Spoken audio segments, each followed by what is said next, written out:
ചിലരെങ്കിലും ശ്രദ്ധിച്ച ഒരു കൊച്ചു വീഡിയോ കഴിഞ്ഞ ദിവസം ലോകമാകമാനം മനുഷ്യർ ആസ്വദിക്കുകയും അതിൻ്റെ ടോപ്പ് ഫാനായി മാറുകയും ചെയ്തിട്ടുണ്ട്. ഒരു ഓറഞ്ച് പൂച്ച കുട്ടികളുടെയും മുതിർന്നവരുടെയും ഒക്കെ കൗതുക കാഴ്ചയായി മാറിയിട്ടുണ്ട്. കണ്ട ആളുകളൊന്ന് ജസ്റ്റ് ഒന്ന് ഹാൻഡ് റൈസ് ചെയ്യാം. കണ്ട ആളുകൾ ഓക്കെ. അത് എത്രത്തോളം നമ്മളിലേക്ക് എത്തി എന്നറിയാൻ വേണ്ടിയിട്ടാണ് ഞാൻ ഈ ചോദ്യം ചോദിച്ചത്. വീട്ടിൽ പോയതിന് ശേഷം ഓറഞ്ച് പൂച്ചയെ കണ്ടിരുന്നോ എന്ന് മക്കളോട് ചോദിക്കുക. അധ്യാപകർ നിങ്ങളുടെ ക്ലാസ്സിലെ കുട്ടികളോടും ചോദിക്കുക. എന്തായാലും നമ്മുടെ സദസ്സിലൊരു 3-4 ആളുകൾ മാത്രമാണ് അത് ശ്രദ്ധിച്ചത്. അതുപോലെ ആകില്ല, പ്രത്യേകിച്ചും ഒരു ടീനേജിൻ്റെയും ബാക്കിലുള്ള കുട്ടികൾ. ടീനേജുകാർക്ക് അതൊന്നും വലിയൊരു വിഷയമല്ല. എന്നാൽ വളരെ ചെറിയ പ്രായത്തിലുള്ള കുട്ടികൾ ഏറെ കൗതുകത്തോടെ കാണുന്ന ഈ വീഡിയോ മലയാള മാധ്യമങ്ങൾ ചർച്ചക്കെടുത്തിട്ടുണ്ട്. ഞാനൊരു FB പോസ്റ്റ് തയ്യാറാക്കി പോസ്റ്റ് ചെയ്തിരുന്നു. അത് എൻ്റെ ശ്രദ്ധയിൽ വന്നപ്പോൾ കുട്ടി കൂടെയുള്ള കുട്ടികളെ വളരെ ക്രൂരമായി ദ്രോഹിക്കുന്നത് കണ്ടപ്പോൾ ടീച്ചർ അതിൻ്റെ പിന്നാലെ പോയി. അധ്യാപകനിൽ ഉണ്ടാകേണ്ട വലിയൊരു യോഗ്യതയാണത്. കുട്ടി വികൃതി കാണിക്കുമ്പോൾ ഒരു പഴയ സ്റ്റൈല് വിളിക്കുക, പിടിക്കുക, 2 ഡയലോഗ് അടിക്കുക, ഒരു ചൂരിലെടുക്കുക, 2 പൊട്ടിക്കുക, അതൊന്നും അവർക്ക് പ്രശ്നമല്ല. അതിൻ്റെ കാരണം എന്താണെന്ന് വെച്ച് കഴിഞ്ഞാൽ വയലൻസ് രംഗങ്ങളാണ് ഇന്ന് നമ്മുടെ കുട്ടികൾ കൂടുതലും കാണുന്നത്. കഴിഞ്ഞ ദിവസം ദേശീയ പണിമുടക്കിൻ്റെ ഭാഗമായി കുട്ടികളില്ലാത്തതുകൊണ്ട് തന്നെ എൻ്റെ ഒരു സഹപ്രവർത്തക കുട്ടികൾക്ക് ഏതോ ഒരു ഗുണപാഠ കഥയൊക്കെയുള്ള ഏതോ ഒരു ഫിലിം ഇട്ടെടുത്തപ്പോൾ കുട്ടികൾ പറഞ്ഞു എന്ന് പറഞ്ഞു, ടീച്ചറെ ഞങ്ങൾക്ക് അതല്ല വേണ്ടത്, ഞങ്ങൾക്ക് മാർക്കോ ആണ് വേണ്ടത്. അപ്പോൾ അത് ആ പേരെന്നെ ഞാൻ എടുത്തു പറയാനുള്ള കാരണം അതിൻ്റെ ഇതിവൃത്തത്തെ സംബന്ധിച്ച് ധാരണ ഉണ്ടാകാൻ വേണ്ടിയാണ്. 100% വയലൻസ് ഉള്ള ആ ഫിലിം വളരെ ശക്തമായ ചർച്ചയ്ക്ക് വിധേയമായപ്പോൾ അതിൻ്റെ നിർമ്മാതാവ് അവസാനം പറഞ്ഞു, ആ ടൈപ്പ് ഫിലിം ഇനി ഞാൻ എടുക്കൂല. താമരശ്ശേരിയിൽ ഒരു കുട്ടി 10ാം ക്ലാസ്സുകാരൻ ക്രൂരമായി അവൻ്റെ സുഹൃത്തുക്കളാൽ നെഞ്ചക്കുകൊണ്ട് അടിച്ച് കൊല ചെയ്യപ്പെട്ട ഇതിൻ്റെ ഉത്തരവാദിത്വം ഇത്തരം ഫിലിമുകൾക്കുണ്ട് എന്ന ചർച്ച വന്നപ്പോഴായിരുന്നു ആ ഒരു സംഭവം, അത്തരമൊരു പ്രസ്താവന അയാൾക്ക് നടത്തേണ്ടി വന്നത്. അപ്പം ഞാൻ പറയണത്, ഈ ഓറഞ്ച് പൂച്ച ടീനേജുകാർക്കൊന്നും അത്ര പ്രിയപ്പെട്ടതാവില്ല. കുറച്ച് നല്ല പ്രായമുള്ളവർക്കും അതേപോലെ തന്നെ ചെറിയ കുട്ടികൾക്കുമാണ്. അപ്പോൾ ഈ ടീച്ചർ കുട്ടി, ചെറിയ ക്ലാസ്സിലുള്ള കുട്ടി കൂടെയുള്ള കുട്ടികളെ ക്രൂരമായി ദ്രോഹിക്കുന്നത് കണ്ടപ്പോൾ വിളിച്ചു വരുത്തിയപ്പോൾ പാരൻസിനോട് എന്തൊക്കെയാണ് കാണൽ, എന്തൊക്കെയാണ് ഹോബീസ് എന്നൊക്കെ ചോദിച്ചപ്പോഴാണ് അവന് ഈ അടുത്തായിട്ട് ഓറഞ്ച് പൂച്ചനെ ഭയങ്കര ഇഷ്ടമാണ്. അപ്പോൾ ഓറഞ്ച് പൂച്ച എന്താ ചെയ്യണേ, നല്ല നെഞ്ചൊക്കെ എടുത്തിട്ട് കൂടെയുള്ള കോഴീനെ അടിച്ച് കൊല്ലും, തവളനെ അടിച്ചു കൊല്ലും, എന്നിട്ട് അതിനിങ്ങനെ പീസാക്കും, എന്നിട്ട് അതിനിങ്ങനെ പൊരിച്ചിട്ട് ഇങ്ങനെ തിന്നും. ഇതൊക്കെയാണ് ഒരു കുട്ടി ഇങ്ങനെ ചെറിയ പ്രായത്തിൽ കാണുന്നത്. ഞാനിവിടെ പറയാൻ വിചാരിച്ചൊരു കാര്യം, പഴയ കാലത്തെ വെല്ലുവിളികളൊന്നും അല്ല ഇന്നത്തെ കാലത്ത് നമ്മൾക്കും നമ്മുടെ കുട്ടികൾക്കും ഒന്നും ഉള്ളത്. പഴയ കാലത്തെ വെല്ലുവിളികളേ അല്ല, പുതിയ കാലത്തെ വെല്ലുവിളികൾ തികച്ചും വ്യത്യസ്തമാണ്. എന്താ ഇപ്പം എനിക്ക് എത്ര പറയാൻ. ഇപ്പോൾ നല്ല താടിയൊക്കെ വെച്ച് തൊപ്പിയൊക്കെ വെച്ച് ഒരാളിങ്ങനെ ഒരു ഓറഞ്ച് പൂച്ചയുണ്ട്, ആ ഓറഞ്ച് പൂച്ച ഭയങ്കര പ്രശ്നമാണെന്നൊക്കെ പറഞ്ഞാൽ അതിൻ്റെ താഴെ വന്ന ആളുകൾ ആദ്യം കമൻറ്റ് ചെയ്യാൻ എന്താ അറിയോ, താലിബാനിസ്റ്റ്, ചെറിയൊരു ആസ്വാദനം പോലും കുട്ടികൾക്ക് കൊടുക്കൂല, ഇവനൊക്കെ ഏത് കാലത്തെ ആളാണ്, ഇവൻ 6ാം നൂറ്റാണ്ടെന്ന് വണ്ടി കയറിയിട്ടില്ല, എന്താ ഇപ്പം അവൻ്റെ കഥ. ഇങ്ങനെയൊക്കെ ആയിരിക്കും മനുഷ്യൻ്റെ പൊതുബോധത്തിലെ പ്രാഥമിക തലത്തിൽ. അങ്ങനെയാണ്. ഇത് ജനറേഷനുകൾ തമ്മിൽ വലിയ വ്യത്യാസമാണ്. ജനറേഷനുകൾ തമ്മിൽ വലിയ വ്യത്യാസമാണ്, ഭയങ്കര. ഓരോ 10 കൊല്ലത്തെയും ജനറേഷൻ എന്ന് പറയുന്നത് അത്രയും വലിയ വ്യത്യാസത്തിലാണ് ഇന്ന് ജീവിക്കുന്നത്. അപ്പോൾ നമ്മളുടെ ഒരു ആദ്യ പ്രതികരണം, ഈ പുതിയ തലമുറൻ്റെ ഒരു ആദ്യ പ്രതികരണം അതായിരിക്കും, എന്താ പേള കഥ, ഇത് പറഞ്ഞ് ഇവർ ഒരു പൂച്ചക്കുട്ടിനെ കാണരുത് എന്ന് പറഞ്ഞിടത്തേക്ക് എത്തി. പണ്ട് സിനിമ കാണരുത് പറഞ്ഞ ടീമാണിത്, ഇപ്പോൾ ഒരു പൂച്ചക്കുട്ടിനെ കാണരുത് എന്ന് പറഞ്ഞിടത്തേക്ക് എത്തി എന്നാണ് യഥാർത്ഥത്തിൽ സംഭവിക്കുക. ഇതൊക്കെ നമ്മുടെ കുട്ടികളുടെ ഉള്ളിൽ വളരെ സ്ട്രോങ് ആയിട്ടുള്ള ഇഷ്യൂസ് ഉണ്ടാക്കുന്നുണ്ട്. മലയാള മനോരമയാണ് ആ ഒരു ഫീച്ചർ, ആ ഒരു വിഷയം പോലീസ് ശ്രദ്ധിച്ച് പോലീസ് കൊടുത്ത മുന്നറിയിപ്പ് സംബന്ധിച്ച വിശദാംശങ്ങൾ ആദ്യം പുറത്തു വിട്ടത്. അതൊരു മലബാറിൻ്റെ പശ്ചാത്തലമുള്ള പത്രമാണെങ്കിലും ചിലപ്പോൾ ഒരു പരിക്കുണ്ടാവും. ഞാൻ പറയണത് ഇന്ന് അത്ര പൊതുബോധം ഇത് ആരെയും ഞാൻ വിമർശിക്കണ പോലെ തോന്നണ്ട. ഇത് നമ്മൾ രക്ഷപ്പെടാനുള്ളൊരു വർത്താനായിട്ട് എടുത്താൽ മതി. രക്ഷപ്പെടാനുള്ളൊരു വർത്താനായിട്ട്. ഇതിനൊന്നും കൊടിയുടെ നിറം കൊടുത്ത് ഇതിനൊന്നും എടുക്കരുത്, ദയവ് ചെയ്ത്. മനസ്സിലായില്ലേ? ഇതിനൊന്നും കൊടിയുടെ നിറം കൊടുത്ത് എടുക്കരുത്. വളരെ ദുരന്തപൂർണമായ സാഹചര്യത്തിലൂടെയാണ് നമ്മൾ പോകുന്നത്. വെറുതെ ഒറ്റ കാര്യങ്ങൾ ചെയ്താൽ മതി. ഇപ്പം നമ്മളെ കുട്ടികളൊക്കെ ഇന്ന് യൂസ് ചെയ്യണത് എന്താണ്? കൂടുതലും കുട്ടികൾ യൂസ് ചെയ്യണത് ഇൻസ്റ്റഗ്രാമാണ്. നിങ്ങളെ മക്കളോട് ചോദിക്കുക, ഫേസ്ബുക്ക് ഓൻ ഇൻസ്റ്റാൾ ചെയ്തിട്ടും കൂടി ഉണ്ടാവില്ല എന്നേ വരെ.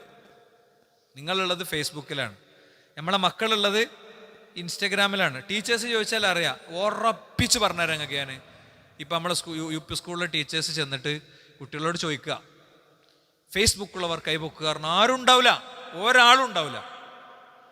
ഇനി 1-2 ആളുണ്ടെങ്കിൽ ഉണ്ടാവുമോ? നിങ്ങൾ ഉണ്ടെങ്കിൽ ഒന്ന് വിവരം പറയണം. ഹൈസ്കൂളിലെ കുട്ടികളോട് പോയി ചോദിക്കുക, ഇല്ല, ഒരാരും ഫേസ്ബുക്ക് ഉപയോഗിക്കണില്ല. ഒരു ഇൻസ്റ്റഗ്രാമാണ്. ഇൻസ്റ്റഗ്രാമും കടന്ന് ചിലതിലേക്ക് എത്തിയിട്ടുണ്ട്. ഞാനത് പറയണില്ല, ഞാൻ പറഞ്ഞിട്ട് ഇപ്പോൾ ആരും അത് ഇൻസ്റ്റാൾ ചെയ്യണ്ടല്ലോ. അതുകൊണ്ട് എന്നാൽ വെറുതെ നമ്മുടെ മുന്നിലുള്ള പലപ്പോഴുള്ള ചാറ്റ് ബോട്ടുകളുണ്ട്, AI ചാറ്റ് ബോട്ടുകളുണ്ട്. അത് ഗ്രോക്ക് ആവട്ടെ, അത് ഡീപ് സീക്ക് ആകട്ടെ, അത് ചാറ്റ് GPT ഏതാകട്ടെ, അതിനോട് ഇൻസ്റ്റഗ്രാമിൻ്റെ പ്രശ്നങ്ങൾ എന്തൊക്കെയാണെന്ന് ചോദിച്ചു കഴിഞ്ഞാൽ ഇത് ലിസ്റ്റ് ചെയ്ത് തരും. ഇതൊക്കെ ഉപയോഗിക്കുന്നിടത്ത് വളരെ കൃത്യമായ ശ്രദ്ധ വേണമെന്നും അതിലൂടെ വരുന്നതിനെ സംബന്ധിച്ച ബോധ്യം വേണമെന്നൊക്കെ പലവരും കേൾക്കുന്നുണ്ടെങ്കിലും നമുക്ക് അങ്ങനത്തെ ഒരു പരിശോധനയൊന്നുമില്ല. നോക്ക്, നിങ്ങൾ ഇപ്പം ഇൻസ്റ്റഗ്രാമിൻ്റെ ഇഷ്യൂസ് മാത്രം ഞാനൊരു 10 മിനിറ്റ് പറയാനാണെന്ന് വിചാരിക്കണേ. ഇൻസ്റ്റഗ്രാമിൻ്റെ ഇഷ്യൂസ് മാത്രം. അങ്ങനെ അത് ഞാനായിട്ട് ഗവേഷണം ചെയ്തുണ്ടാക്കണമല്ല. ഇവിടുത്തെ AI ചാറ്റ് ബോട്ടുകൾ തരുന്ന സാധനങ്ങളുണ്ട്, അത് മാത്രങ്ങൾ എടുത്താൽ മതി. ഒന്നാമത്തെ പ്രശ്നം എന്താ അറിയോ? ഇൻസ്റ്റഗ്രാം അതിൽ ഒളിഞ്ഞു കിടക്കുന്ന ഒരു സാധനമാണ്. അത് യൂസ് ചെയ്യുന്ന 15% കുട്ടികൾ ആത്മഹത്യ ചെയ്യുന്നു എന്നതാണ്. അത് അവർ തന്നെ പുറത്തുവിട്ട കണക്കാണ്. ആ കണക്ക് അവർക്ക് പറയേണ്ടി വന്നതും സംസാരിക്കേണ്ടി വന്നതൊക്കെ എപ്പോഴാണ്? 1ാം ട്രംപ് ഭരണകൂടം വന്നതുമായി ബന്ധപ്പെട്ട് അദ്ദേഹത്തിൻ്റെ പാർട്ടിക്ക് ഫേസ്ബുക്ക് ചില ഡാറ്റകൾ ലീക്ക് ചെയ്തു കൊടുത്തു. അമേരിക്കൻ പൗരന്മാരുടെ ഡാറ്റകൾ ലീക്ക് ചെയ്തു കൊടുത്തു. ആ ലീക്ക് ചെയ്ത ഡാറ്റകളിലേക്ക് വളരെ വ്യാപകമായ ക്യാമ്പയിൻ ട്രംപ് നടത്തുകയും ആളുകളെ സ്വാധീനിക്കുകയും ചെയ്തു എന്ന വളരെ പ്രൂവ് ചെയ്യപ്പെട്ടൊരു കേസ്. അതിൻ്റെ വിചാരണയ്ക്ക് വേണ്ടി അമേരിക്കൻ സെനറ്റ് ആരെ വിളിച്ചു? ഈ പറയുന്ന ഇൻസ്റ്റഗ്രാമിൻ്റെ ഉത്തരവാദിത്തമുള്ള വ്യക്തിയെ വിളിക്കുന്നു. അപ്പോൾ അദ്ദേഹത്തിൻ്റെ യൂട്യൂബിൽ നിങ്ങൾക്ക് കാണാൻ പറ്റുന്ന വീഡിയോ ആണിത്. ജസ്റ്റ് നിങ്ങൾ ലിങ്ക് തരും, നിങ്ങൾ ചാറ്റ് GPT ചോദിച്ചതിൻ്റെ ലിങ്ക് തരും. അപ്പോൾ അതിൻ്റെ ബാക്കിൽ കാണാം കുറേ അമ്മമാർ, അവർ പ്ലക്കാർഡ് ഉയർത്തി നിൽക്കുന്നുണ്ട്, ഞങ്ങളുടെ കുഞ്ഞുങ്ങളുടെ ജീവൻ തരൂ. എന്താ കാര്യം? ഇൻസ്റ്റഗ്രാം ഉപയോഗത്തിലൂടെ നഷ്ടപ്പെട്ട കുഞ്ഞുങ്ങളാണ്. അപ്പോൾ ഇൻസ്റ്റഗ്രാം ഉപയോഗിക്കുമ്പോൾ എങ്ങനെ ആത്മഹത്യയിലേക്ക് എത്തുന്നു എന്നുള്ള അടുത്ത ക്വസ്റ്റ്യൻ. അതിൻ്റെ ഉത്തരം എന്താണെന്നറിയോ? അതിൻ്റെ ഉത്തരം വലിയ തോതിലുള്ള ഡിപ്രഷൻ കുട്ടികളിൽ ഇത് സൃഷ്ടിക്കുന്നു എന്നത് തന്നെയാണ്. വലിയ തോതിലുള്ള ഡിപ്രഷൻ ഇത് കുട്ടികളിൽ സൃഷ്ടിക്കുന്നു.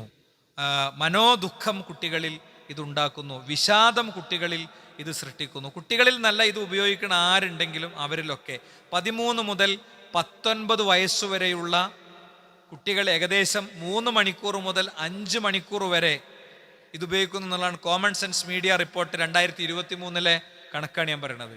അതൊക്കെ എത്രത്തോളം വലിയ അളവിൽ ഉയർന്നിട്ടുണ്ടാകും എന്നത് നമുക്ക് പരിശോധിക്കാവുന്നതേ ഉള്ളൂ. അതുകൊണ്ട് തന്നെ 2024 CDC റിപ്പോർട്ട് പ്രകാരം കുട്ടികളുമായി ബന്ധപ്പെട്ട വിഷയങ്ങൾ കൈകാര്യം ചെയ്യുന്ന ഏജൻസിയാണ് CDC എന്ന് പറയുന്നത്. ടീനേജുകാർക്കിടയിൽ 57% ആളുകളും സാമൂഹ്യ മാധ്യമങ്ങൾ ഉപയോഗിക്കുന്നുണ്ട് എന്നും അതിൽ 33% ആളുകളും പലതരം വിഷാദങ്ങൾക്ക് വിധേയരാണെന്നുള്ളതും നമ്മുടെ മുന്നിലെ കറക്റ്റ് കണക്കാണ്.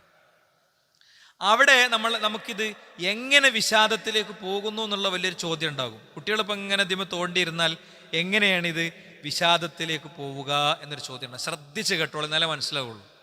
കുട്ടികൾ ഈ ഇൻസ്റ്റഗ്രാമിൽ കാണുന്നതൊക്കെ വ്യാജമായ കാര്യങ്ങളാണ്. ഇപ്പം നിങ്ങൾ എടുത്തു നോക്കുക, ഒരു ഫോട്ടോ എടുത്താൽ ആ ഫോട്ടോ ഒന്ന് ഫിൽട്ടർ ചെയ്തിട്ടേ വിടുള്ളൂ.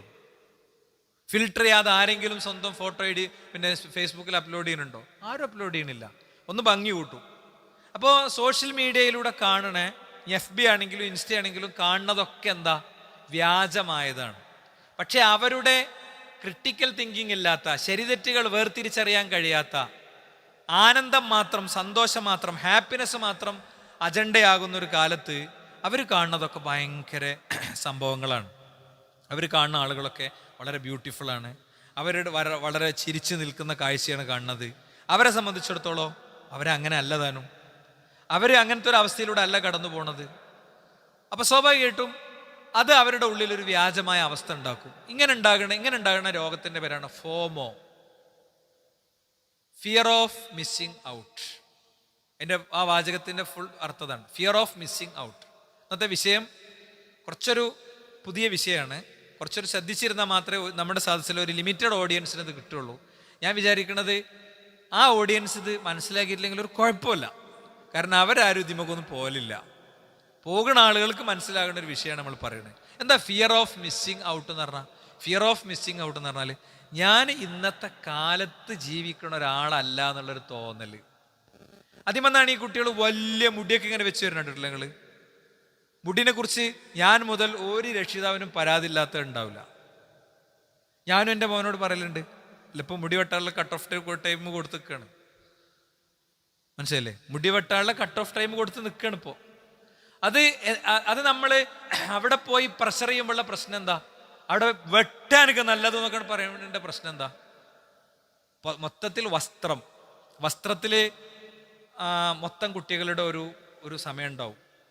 ഓരോ കാലത്ത് ഇപ്പോൾ ഭയങ്കര വലിയ ലൂസ് പാൻറ് ഇടുന്ന കാലമാണ്. നമ്മൾ കുട്ടികളെ എടുത്ത് നോക്കിയാൽ മതി, പെരും ലൂസ് പാൻറ് ഇടുന്ന കാലമാണ്. അപ്പോൾ 100% നമ്മൾ കാണുന്നൊരു 100% കാഴ്ചപ്പാടിലേക്ക് അതിനെയാണോ ആദ്യം കൊണ്ടുവരേണ്ടത്? മുടിനെയാണോ ആദ്യം കൊണ്ടുവരേണ്ടത്? എന്നല്ല, അവൻ്റെ മനസ്സിൻ്റെ ഉള്ളിൽ കുറച്ച് പണികൾ പൂർത്തിയാക്കാണ്ട്, മനസ്സിൻ്റെ ഉള്ളിലെ ആ പണികൾ പൂർത്തിയായി കഴിയുമ്പോൾ അവൻ സ്വാഭാവികമായി അതിലേക്ക് വരും. കുട്ടികൾ ഇങ്ങനത്തെ വേഷം കെട്ടുകളിലേക്ക് പോകണത് എന്തുകൊണ്ടാണ്? ഇവിടെ കട്ട് ചെയ്യുന്നു. പെൺകുട്ടികളാണെങ്കിൽ ഓരോ പ്രത്യേകതരം സംഗതികൾ എടുക്കുന്നു. ഇപ്പോൾ കൊറിയൻ്റെ കാലമാണ്. അതൊക്കെ നിങ്ങൾക്ക് രക്ഷിതാക്കൾക്ക് അറിയുമെന്ന് എനിക്കറിയില്ല. ഇപ്പോൾ കൊറിയയിലെ ഒരു 7-8 ചെറുപ്പക്കാരുണ്ട്. ആ 7-8 ചെറുപ്പക്കാർ അവർ ഡാൻസ് ചെയ്യണ ഒരു ഡാൻസ് ബാൻഡിൻ്റെ പേരാണ് BTS എന്ന് പറയുന്നത്. ഇത് BTS എന്ന് പറയുന്നത് ഒരുപാട് കുട്ടികളെ കൊന്നുകളയുന്നു എന്നത് മലയാള മനോരമ ഫീച്ചർ എഴുതിയിട്ടുണ്ട്. ഞാൻ മലയാള മനോരമ എന്ന് വേറെ എടുത്തു പറയണം കേട്ടോ. കാരണം ഇന്ന് എല്ലാറ്റിനും വേറെ ലെവലാണ്. അതൊരു മുസ്ലിം കോണ്ടെക്സ്റ്റുള്ള പത്രമാണെങ്കിൽ അതിന് വേറെ ലെവലാണ്. അതൊക്കെ അസഹിഷ്ണുതയുടെയും താലിബാനിസത്തിൻ്റെയും ഒക്കെ ചാപ്പ കുത്തി വേണമെങ്കിൽ അതിനെയൊക്കെ മാറ്റി നിർത്താൻ പറ്റും. മനസ്സിലായില്ലേ? ഒരു സെക്കുലർ മീഡിയ ആയിട്ട് നിൽക്കുന്ന സാധനമാണല്ലോ. പൊളിറ്റിക്കൽ ബാലൻസിങ് ഒരു പക്ഷേ ഉണ്ടായിക്കൊള്ളുന്നില്ല. പക്ഷെ ഒരു സെക്കുലർ കാഴ്ചപ്പാടിൽ പോണ പത്രമാണല്ലോ ഏകദേശം. ആ നിലക്ക് ഞാൻ പറയാണ്, BTSനെ കുറിച്ച് ശക്തമായ ലേഖനങ്ങൾ എഴുതിയിട്ടുണ്ട്. അപ്പം അവരുടെ വേഷം, അവരുടെ രീതി, അവരുടെ രൂപം, ഇതിലേക്കാണ് കുട്ടികൾ പോവുക. അപ്പം ഈ ഫിയർ ഓഫ് മിസ്സിങ് ഔട്ട്, ഞാൻ ഈ കാലത്ത് തന്നെ അല്ല ജീവിക്കുന്നത് എന്നുള്ള ഒരു തരം ഭയം ഉള്ളിൽ കയറുമ്പോൾ അതിനനുസരിച്ച് ഇങ്ങനെ വേഷം കെട്ടും. മാത്രമല്ല, പിന്നെ അവിടെ ഉള്ളൊരു പ്രശ്നം എന്താണ്? സൈബർ ബുള്ളിയിങ് ആണ്. സോഷ്യൽ മീഡിയയിലെ തെറിവിളി. ഒരു ഫോട്ടോ പോസ്റ്റ് ചെയ്യുന്നു, ആ ഫോട്ടോ പോസ്റ്റ് ചെയ്ത് അതിൻ്റെ താഴെ മോശമായ കമൻറ്റ് വരുമ്പോൾ ഈ ടീനേജുകാരൻ്റെ ഉള്ളിലുണ്ടാക്കുന്ന പരിക്ക് ചെറുതൊന്നുമല്ല, വലിയ പ്രശ്നമാണ്. ലൈക്കും കമൻസും. 2 ആൾ ഫോട്ടോ പോസ്റ്റ് ചെയ്തു, ഒരാൾക്ക് 6 മണിക്കൂർ കൊണ്ട് 6 ലൈക്ക് കിട്ടി, ഒരാൾക്ക് 600 ലൈക്കും കിട്ടി. അത് അവരുടെ ഉള്ളിലുണ്ടാക്കുന്ന പരിക്ക് ചെറുതല്ല. ഞാൻ നേരത്തെയും പറഞ്ഞിട്ടുണ്ട്, ഇതുപോലത്തെ വിഷയം പരാമർശിച്ചപ്പോൾ പറഞ്ഞിട്ടുണ്ട്. ലൈക്ക് ബട്ടൺ ഉണ്ടാക്കിയ ആള്, ഞാൻ കറക്റ്റ് നിങ്ങൾക്ക് ഇതൊക്കെ സെർച്ച് ചെയ്ത് പഠിക്കാൻ പറ്റുന്ന ആളുകളുള്ളതുകൊണ്ട് പറയാണ്, അതിൻ്റെ സോഴ്സ് പറയാണ്. സോഷ്യൽ മീഡിയ ഡെലീമ എന്നുള്ള പേരിൽ നെറ്റ്ഫ്ലിക്സിൽ കഴിഞ്ഞൊരു 3-4 വർഷങ്ങൾക്ക് മുമ്പ് അപ്ലോഡ് ചെയ്യപ്പെട്ട ഒരു ഡോക്യുമെൻ്ററി ഉണ്ട്. ആ ഡോക്യുമെൻ്ററിയിൽ സംസാരിക്കുന്നത് മുഴുവൻ ആരാ? ഫേസ്ബുക്കിൻ്റെ ഫൗണ്ടർ ഡയറക്ടർമാർ. ഫേസ്ബുക്കിൻ്റെ ഫൗണ്ടർ ഡയറക്ടർ, ലൈക്ക് ബട്ടൺ ഉണ്ടാക്കിയ ആൾ.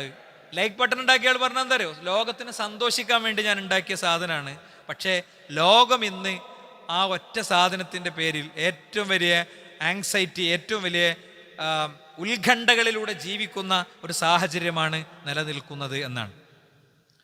ഇനി മറ്റൊരു കാര്യം, അവളെപ്പോലെയാകാൻ ഞാൻ എന്ത് ചെയ്യും? എന്ന വിചാരത്തിന് ഇവർ കീഴടങ്ങുന്നു എന്നുള്ളതാണ്. അവനെപ്പോലെയാകാൻ ഞാൻ എന്ത് ചെയ്യും? അതേപോലെ തന്നെ രാത്രി ഇവരുടെ ഉറക്കം നഷ്ടപ്പെടും. രാത്രി ഉറക്കം നഷ്ടപ്പെടുന്ന സാഹചര്യം വരും. ഇങ്ങനെയുള്ള ധാരാളം വിഷയങ്ങൾ വരുമ്പോൾ സ്വാഭാവികമായും ഡിപ്രഷൻ അഥവാ മെൻ്റൽ മെയിൻ്റനൻസ്, മനസ്സിൻ്റെ യഥാർത്ഥമായ ഒരു ലെവൽ കീപ്പ് ചെയ്യാനുള്ള അവസ്ഥ അല്ലാതെ വരുമ്പോൾ ഇവർ ഡിപ്രഷനിലേക്ക് പോകും. ആ ഡിപ്രഷൻ പൊതുവെ എവിടേക്കെത്തും? ആത്മഹത്യയിലേക്ക് എത്തും. നമ്മളെ തലച്ചോറിൻ്റെ ഒരു രീതി എന്ന് പറയുന്നത്, നമ്മൾ എന്താണോ അങ്ങോട്ട് കൊടുക്കുന്ന ഇൻപുട്ട് അതിനനുസരിച്ചാണ് അത് പൊതുവെ ഇങ്ങോട്ട് തരിക. കുട്ടികൾ കാണുന്നത് വയലൻസും ഇടിയും ആത്മഹത്യയും കണ്ണീരും കലാപമൊക്കെയാണ്. സ്വാഭാവികമായിട്ടും കുട്ടി അങ്ങനത്തെ ഒരു അവസ്ഥയ്ക്ക് എത്തുമ്പോൾ അവനോട് തലച്ചോറ് കൊടുക്കുന്ന നിർദ്ദേശം നീ ആത്മഹത്യ ചെയ്തോ എന്നായിരിക്കും. അപ്പോൾ ആത്മഹത്യ ചെയ്യും. അത്രേ ഉള്ളൂ. അതാണ് ഇവിടെ സംഭവിക്കണത്. നമ്മൾ ഈ മൊബൈൽ ഫോൺ കിട്ടാത്തതിന് ഇപ്പം എന്തിനാ പഠിച്ചവനെ ഈ കുട്ടി ആത്മഹത്യ ചെയ്തതെന്നൊക്കെ ചിന്തിക്കും. കുട്ടി കാണുന്നത് അങ്ങനെയാണ്. കുട്ടി കാണുന്നത് ഫുള്ള് വയലൻസ് രംഗങ്ങളാണ്, ഇടിസീനുകളാണ്, അതും ക്രൂരമായി ദ്രോഹിക്കുന്ന രംഗങ്ങളാണ്. അവനൊരാളെ അറ്റാക്ക് ചെയ്യേണ്ട ഘട്ടം വരുമ്പോൾ തലച്ചോറ് അവന് സെലക്ട് ചെയ്ത് കൊടുക്കുന്ന മോഡ് രീതി ഇതായിരിക്കും. അപ്പോൾ സ്വാഭാവികമായിട്ടും അതിലൂടെ അവൻ അങ്ങനത്തെ ഒരു ഘട്ടത്തിലേക്ക് എത്തും. നമ്മളിതിൽ കുട്ടികളെ മാത്രം ചുരുക്കി പറയേണ്ടതില്ല. ഇത് പൊതുവെ നമ്മളെല്ലാവരെയും പൊതുവായി ബാധിക്കുന്ന ഒരു പ്രശ്നം തന്നെയാണ്. ഇന്ന് അത് വലിയ തോതിൽ നമ്മളെല്ലാവരെയും ബാധിച്ചു തുടങ്ങിയിട്ടുണ്ട് എന്നുള്ള കാര്യത്തിൽ യാതൊരു സംശയവുമില്ല. നമ്മുടെ സമയം നഷ്ടപ്പെടുത്തുന്ന കാര്യങ്ങൾ ഉൾപ്പെടെയുള്ള പല വിഷയങ്ങളും ഇതിലുണ്ട്.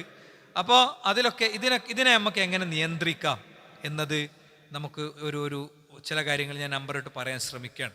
നമ്മളൊക്കെ ഫോണിൻ്റെ കാര്യത്തിൽ ഒരു നല്ല തീരുമാനം എല്ലാവരും എടുക്കേണ്ട ഒരു സമയത്തും സന്ദർഭത്തിലാണ് നമ്മളൊക്കെ ഉള്ളത്. യൂസേജ് വളരെ കൂടുതലാണ്. ഇന്ന് ഏറ്റവും കൂടുതൽ നമ്മൾ ഇടപെടുന്നത് ഫോണിനോടാണ്.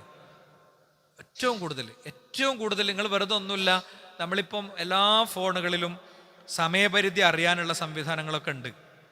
സ്ക്രീൻ ടൈം ട്രാക്കിംഗ് സംവിധാനമുണ്ട്. ഐഫോണിലുണ്ട്, ആൻഡ്രോയിഡുകളിലുണ്ട്, അതേപോലെ തന്നെ തേർഡ് പാർട്ടി സോഫ്റ്റ്വെയറുകളുണ്ട്, ഒക്കെ ഉണ്ട്. അപ്പോൾ നമ്മൾ എത്ര സമയം ഫോൺ യൂസ് ചെയ്തു എന്നുള്ളതിന് ഡിജിറ്റൽ വെൽബീയിങ് എന്നാണ് അതിന് പറയാം. അതൊന്ന് എടുത്തു നോക്കിക്കഴിഞ്ഞാൽ അറിയാം നമ്മളെ സമയമൊക്കെ എവിടെയാണ് പോണത്. 9 മണിക്കൂറൊക്കെയാണ് ആളുകളുടെ ഫോൺ യൂസേജ് എന്ന്. 8 മണിക്കൂർ 9 മണിക്കൂറൊക്കെയാണ്. ഈ 8 മണിക്കൂർ 9 മണിക്കൂർ റീൽസിലും ഷോർട്സിലുമാണ് ജീവിക്കണതെങ്കിലോ അയാളെ കഥ കഴിഞ്ഞു.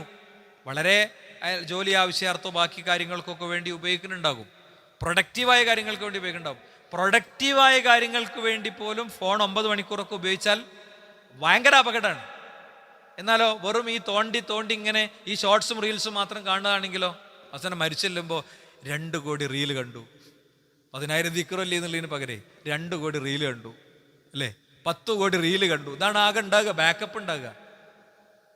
10 മണിക്കൂർ ഖുർആൻ ഓതി എന്നുള്ളതിന് പകരം 5000 മണിക്കൂർ ഫോൺ ഉപയോഗിച്ചു. ആ അവസ്ഥ ഒന്ന് ആലോചിച്ച് നോക്ക് നിങ്ങൾ. അപ്പം അതുകൊണ്ട് നമ്മളെ ഫോൺ ഉപയോഗത്തിന് സമയപരിധി വെക്കണം. അത് നമുക്ക് നമ്മളെ ഫോണിൽ സെറ്റ് ചെയ്ത് വെക്കാൻ പറ്റും. സ്ക്രീൻ ടൈം ട്രാക്കിംഗ് സംവിധാനങ്ങൾ ഉപയോഗിക്കാൻ പറ്റും.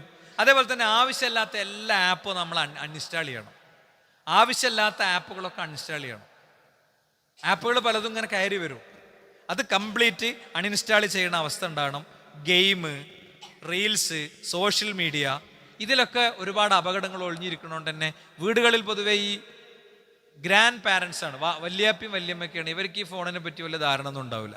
നല്ല ഫോണും ഉണ്ടാവും, കുട്ടികളും പേരക്കുട്ടികളും മക്കളൊക്കെ വാങ്ങിക്കൊടുത്തതോ അവർ വാങ്ങിയതൊക്കെ ഉണ്ടാവും. ഇവർ ഈ പ്രായത്തിൽ ഇങ്ങനെ ഇവരിത് കണ്ടിട്ട് എന്താ ചെയ്യുന്നത് വെച്ചാൽ 2022 എന്തോ ഒരു ആധാർ അപ്ഡേഷൻ്റെ വീഡിയോ 2025 കാണും. എന്നിട്ട് പാഞ്ഞിട്ട് അക്ഷയ സെൻറ്റർക്ക് പോകും, അല്ലേ? ഇതെപ്പോഴാണ് പിന്നെ ഭയങ്കര ടൈറ്റിലൊക്കെ ഇട്ട് കൊറോണ കാലത്ത് മോദിക്ക് കൊറോണ വന്നപ്പോൾ അതാ മോദി തീരുന്നു എന്നൊക്കെയാണ് ഓരോരുത്തർ ടൈറ്റിലിട്ട്. അപ്പോൾ ആ സന്തോഷത്തിൽ ഇങ്ങനെ ഇറങ്ങി മോദി തീരാൻ പോകുക എന്നുള്ള സന്തോഷത്തിൽ മൂപ്പർ ഇങ്ങനെ ഇറങ്ങി വരികയാണ്. ഇങ്ങനെയുള്ള ഇഷ്യൂസൊക്കെ അവസാനം കൈതട്ടി അവസാനം വേണ്ടാത്ത വീഡിയോസൊക്കെ പോകും. അത് കാണുമ്പോൾ പിന്നെ പൊതുവേ അതേ സജഷൻസ് ഇങ്ങനെ വരുന്നു. എന്നിട്ട് ഈ പേരക്കുട്ടികൾ വല്യാപ്പത് കാണുന്നു എന്നാണ് വിചാരിക്കുക. വല്യാപ്പത് കാണണമെന്നില്ല, കയ്യെട്ടി എത്തിയതേക്കാരം. പക്ഷേ സെർച്ചിൽ എന്ത് ചെയ്യും, ഇത് കാണിക്കും, ഹിസ്റ്ററിയിൽ ഇത് കാണിക്കും. അപ്പോൾ ആദ്യം നമ്മളെ വീട്ടിലെ മുതിർന്നവരുടെ ഫോണാണ് ഒരു ക്രമം ഉണ്ടാക്കേണ്ടത്. അത് കുട്ടികൾ ഉപയോഗിക്കുന്നിടത്ത് എല്ലാറ്റിനും ലോക്ക് ഇടണം. വാട്സാപ്പിന് ലോക്ക് വേണം, യൂട്യൂബിന് ലോക്ക് വേണം, എല്ലാറ്റിനും ലോക്ക് വേണം. കുട്ടി ഫോൺ ഉപയോഗിക്കുമ്പോൾ നമ്മളെടുത്ത് വന്ന് പെർമിഷൻ എടുത്ത് ലോക്ക് തുറക്കണം. അങ്ങനെയാണ് വേണ്ട, ഒരു സംശയമില്ല. എന്താ പറയുക, എന്താ മാഷയെ ചെയ്യാന്നൊക്കെ ചോദിക്കും നമ്മോട് രക്ഷിതാക്കൾ വന്നിട്ട്. എടുക്കുകയാണ്, എന്താ ചെയ്യുക? നമ്മളെ കുട്ടി ബോംബാണ് എടുക്കണമെങ്കിലോ എന്താ മാഷേ ചെയ്യാൻ ബോംബ് എടുക്കാന്ന് നമ്മൾ പറയോ? നമ്മളെ കുട്ടി കത്തി എടുക്കുകയാണെങ്കിലോ ചെറിയ കുട്ടി കത്തി എടുക്കുമ്പോൾ പാഞ്ഞു പോയി നമ്മൾ ഒതുക്കുന്നുണ്ടല്ലോ. അതൊക്കെ രക്ഷിതാക്കളുടെ ഉത്തരവാദിത്തക്കുറവാണ്, ഒരു സംശയമില്ല. നമുക്ക് വേണമെങ്കിൽ നമുക്കൊക്കെ അറിയും, നമുക്ക് വേണം തോന്നി നമുക്കൊക്കെ അറിയും. അപ്പം അതുകൊണ്ട് നമ്മൾ കൃത്യമായ ലോക്ക് ഇട്ട് തന്നെ ഉപയോഗിക്കണം. ഓരോന്നും വാട്സാപ്പിന് ലോക്ക്, കംപ്ലീറ്റ് സാധനത്തിന് ഭയങ്കര സുഖമാണ്. നമ്മളെ കുട്ടി ഇപ്പോൾ സൈലത്തിൻ്റെ ഒക്കെ ആപ്പ് ഉണ്ട്, വളരെ മാതൃകാപരമായ ആപ്പാണ്. അപ്പോൾ അത് മാത്രം ഓണാക്കി കൊടുത്താൽ മതി. സൈലത്തിൻ്റെ ഒരു ക്ലാസ് ഉണ്ട്, അത് മാത്രം, അല്ലാത്തത് ഫുള്ള് ലോക്ക് ചെയ്തിടുന്നു. നമുക്ക് എയിലും പോകാം. അതിൽ തന്നെ ഫാമിലി ലിങ്കുകളുണ്ട്. ഇത് നല്ലൊരു വഴിയാണ്. എന്താണ്, പാരൻ്റൽ കൺട്രോളുകളുണ്ട്. പാരൻ്റൽ കൺട്രോൾ നമുക്ക് നിശ്ചയിച്ചു കൊടുക്കാം. നമ്മളെ കുട്ടി എത്ര സമയം ഫോൺ ഉപയോഗിക്കണമെന്ന് നമുക്കും നിശ്ചയിക്കാം. നമ്മളെ ഉപയോഗം നിശ്ചയിക്കാം. നമ്മൾ ഉപയോഗിച്ചിട്ട് നിൽക്കണില്ലെങ്കിൽ ഭാര്യക്ക് നമ്മളെ ലിങ്ക് കൊടുത്താൽ മതി, ഭാര്യൻ്റെ കൺട്രോൾ ഇട്ടാൽ മതി. നമ്മളത് തിരിച്ചും അവളുടേത് തിരിച്ചു ആക്കിയാൽ മതി. ഫോൺ നമുക്ക് വൃത്തിക്ക് യൂസ് ചെയ്ത് മുന്നോട്ട് പോകുന്നിടത്ത് ഇങ്ങനത്തെ കുറേയധികം വഴികളുണ്ട്. അതേപോലെ തന്നെ സ്ക്രീൻ ഫ്രീ സോൺസ് എന്നുള്ളൊരു സാധനം കൊണ്ടുവരണം. സ്ക്രീൻ ഫ്രീ സോൺസ്, സ്ക്രീൻ ഉപയോഗിക്കാത്ത സ്ഥലം. ഒന്ന്, ഡൈനിങ് ടേബിളിൽ നമ്മളെ വീട്ടിലാരും സ്ക്രീൻ ഉപയോഗിക്കൂല എന്ന് ഒന്നിച്ച് തീരുമാനം എടുക്കുക.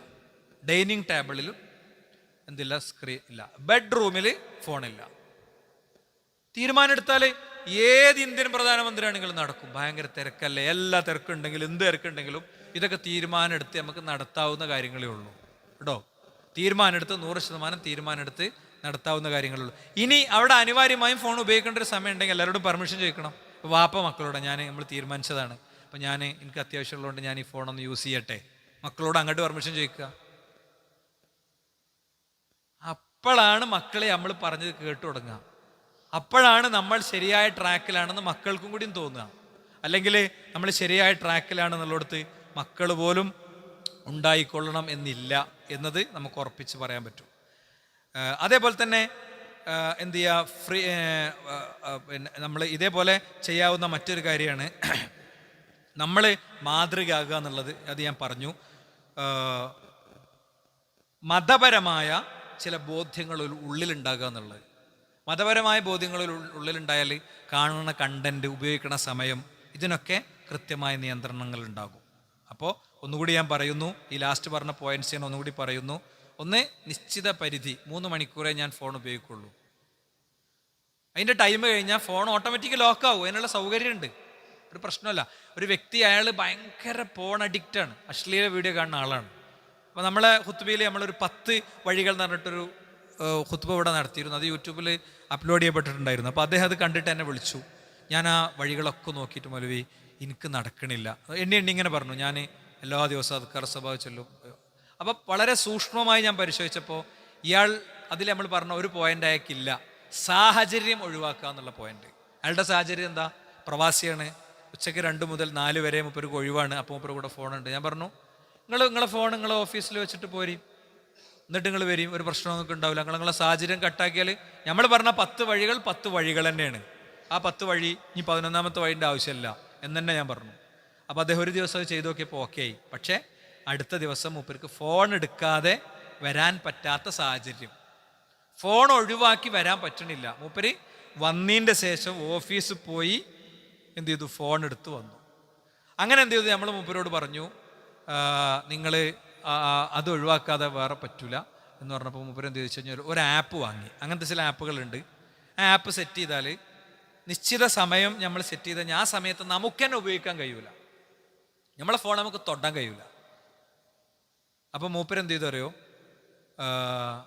അത് തൊടാൻ കഴിയാത്ത ഒരു സംഗതി ആയപ്പോൾ മൂപ്പർക്ക് ഫോൺ തീരെ പറ്റാതായല്ലോ, ഒരു കാര്യത്തിന് ഉപയോഗിക്കാൻ പറ്റാതായി. അപ്പം ഇന്ന് ടിക്ക് ചെയ്തിട്ട് കോളിങ് അങ്ങനത്തെ 1-2 സാധനം ഒഴിവാക്കി. അവസാനം സംഭവിച്ചത് എന്താ വെച്ച് കഴിഞ്ഞാൽ മൂപ്പരെന്നെ അന്വേഷിച്ചിട്ട് യൂട്യൂബിൽ തപ്പിയിട്ട് ഇതിൻ്റെ ലോക്ക് കണ്ടുപിടിച്ചു. എന്നിട്ട് മൂപ്പരെന്നെ തുറന്നു. അത്രയും വലിയ അഡിക്ഷനാണ് മൂപ്പർക്ക്. ഈ സമയം ഇതിമൊന്നും ഒഴിവാക്കാൻ പറ്റണില്ല. എന്നാൽ ഭയങ്കര സങ്കടവും കരച്ചിലും, അത്രയും മൂപ്പര് തളർന്നിട്ടുണ്ട്. അപ്പം അവസാനം എന്താ ചെയ്തിട്ടുണ്ടെങ്കിൽ നിങ്ങൾ, മൂപ്പര് നമ്മളെ പിന്നാലെ കൂടി ആവശ്യപ്പെട്ടുകൊണ്ട് ഞാൻ എൻ്റെ പാരൻ്റൽ കൺട്രോൾ ഇട്ടിക്കണം മൂപ്പരെ. ആ ടൈം ഞാൻ എൻ്റെ അവർക്ക് തുറക്കാൻ കഴിയില്ല, ഞാൻ ഓപ്പൺ ആക്കി കൊടുത്താലേ പറ്റുള്ളൂ. അപ്പോൾ ഭയങ്കര സമാധാനമാണ്. ഓരോ ദിവസവും എനിക്ക് അസ്സലാമു അലൈക്കും നയിക്കും ആ സമയമാകുമ്പോൾ.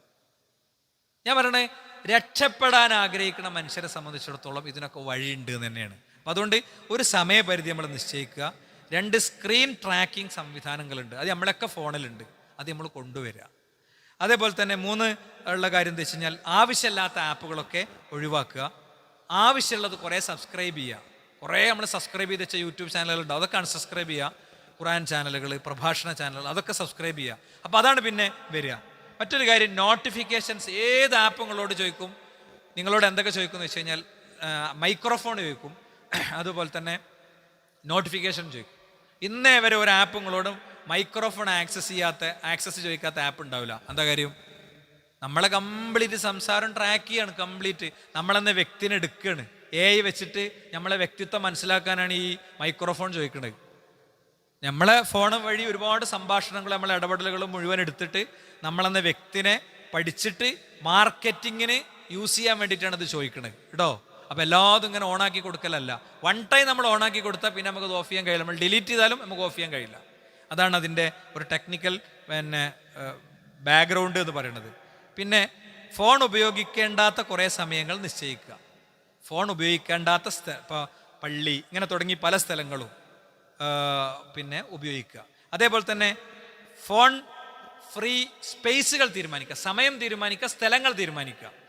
അതേപോലെ തന്നെ സോഷ്യൽ മീഡിയ ഡിറ്റോക്സ്, സോഷ്യൽ മീഡിയയിൽ നിന്ന് 100% ഒഴിവാകുന്ന ചില ദിവസങ്ങൾ നമുക്ക് വേണമെങ്കിൽ നിശ്ചയിക്കാം. ഇപ്പം സൺഡേകളൊക്കെ അങ്ങനെ ചില ആളുകളൊക്കെ അങ്ങനത്തെ ചില സോഷ്യൽ മീഡിയ ഗ്രൂപ്പുകളിലൊക്കെ ഞാനൊക്കെ ഉണ്ട്.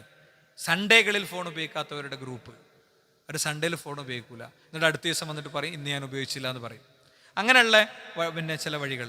അതേപോലെ എല്ലാത്തരം നോട്ടിഫിക്കേഷൻസ് ഓഫ് ചെയ്യുക, പാരൻ്റൽ കൺട്രോളുകൾ കൊണ്ടുവരിക. ഇങ്ങനെയുള്ള വ്യത്യസ്തമായ വഴികൾ സുഹൃത്തുക്കളെ സ്വീകരിക്കാൻ പറ്റും. ഞാനിന്ന് പറഞ്ഞതിൻ്റെ ഇത്രയേ ഉള്ളൂ. വളരെ ലളിതം നമ്മൾ തോന്നുന്ന പല കാര്യങ്ങളും വലിയ കെണികളിലേക്കും അപകടങ്ങളിലേക്കും നമ്മുടെ കുട്ടികൾ എത്തുകയാണ്. അതിനെക്കുറിച്ച് പറയുമ്പോൾ അതൊക്കെ ഒരു പുരോഗമനത്തിൻ്റെയും ഇതിൻ്റെയൊക്കെ ഒരു എതിർചേരിയിൽ നിൽക്കുന്ന സംഗതിയായിട്ട് വ്യാഖ്യാനിച്ച് അതിനെ നേരിടുക എന്നുള്ളതല്ല ചെയ്യേണ്ടത്. അപ്പോൾ അതൊക്കെ നമ്മൾ ഇത്രയും കാലം അങ്ങനെ ചെയ്തു വന്നതല്ലേ, കണ്ടു വന്നതെന്നുള്ളതല്ല.